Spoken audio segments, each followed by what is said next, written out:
but she hadn't found the words. Hadn't been sure he'd understand, anyway. She'd shared that moment instead with Afia, and Afia alone.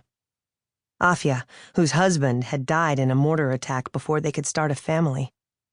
Afia, who in her grief had vowed never to marry again, and who had taken advantage of the sudden vastness of time spread in front of her to learn English, to volunteer, to work with the American Marines, and with Jess in particular, her conduit to the women in the valley and the secrets they wouldn't share with men.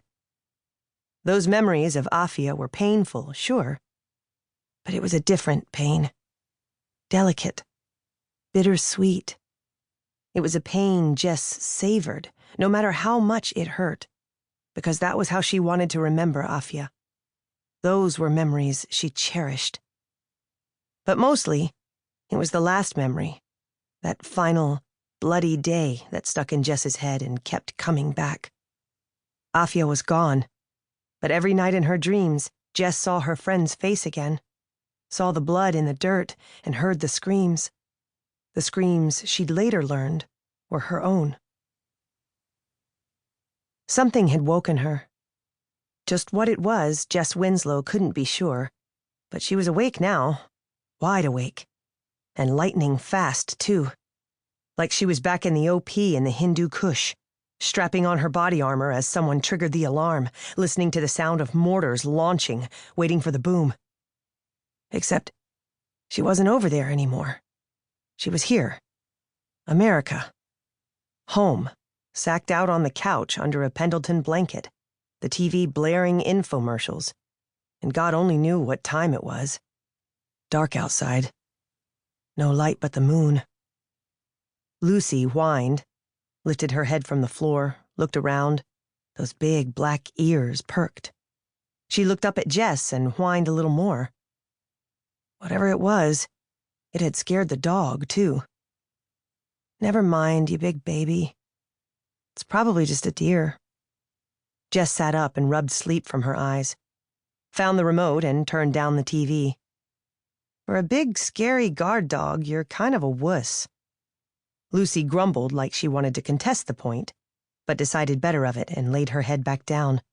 Kept her eyes fixed on the front door, though, and her ears at high alert.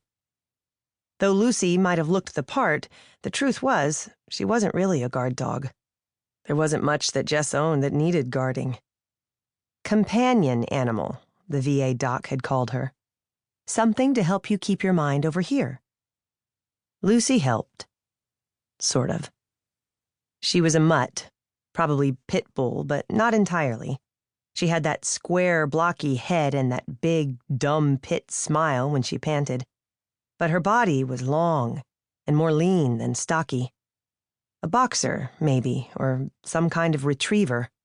Her hair was short and fine, jet black save a white snout and a stripe up her forehead, a patch on her neck and one on her belly, white socks on all four paws, and another patch like paint on the tip of her tail. She was a rescue, the lady at the agency had told Jess. A refugee from somewhere back east, from some assholes who'd aimed to fight her. The agency lady had sworn Lucy had never actually fought, the law having caught up to the assholes in question before they could actually chuck her into a pit. They hadn't even snubbed her tail or clipped her ears, and for that, Jess was glad. Lucy's ears were her most distinctive feature, velvet smooth and floppy like a Labrador retriever's. They channeled the dog's mood better than her perpetually sad eyes or even her bullwhip tail. Right now, Lucy's ears were standing rigid. There was something outside. Jess could sense it out there, was 98% sure she wasn't stuck in her head again, hearing phantom Taliban creeping through her front yard. Lucy whimpered once more, stood up straighter, glanced over at Jess, and took a couple of tentative steps toward the front door. And Jess knew neither she nor the dog was imagining anything. Whatever was out there, it was real. She pushed the blanket from her lap, stood, the light from the TV casting a bluish glow around the small living room. She crossed the room to the window and peered out into the night. Saw nothing but empty road and dark forest. And then she caught the glint of moonlight against American steel.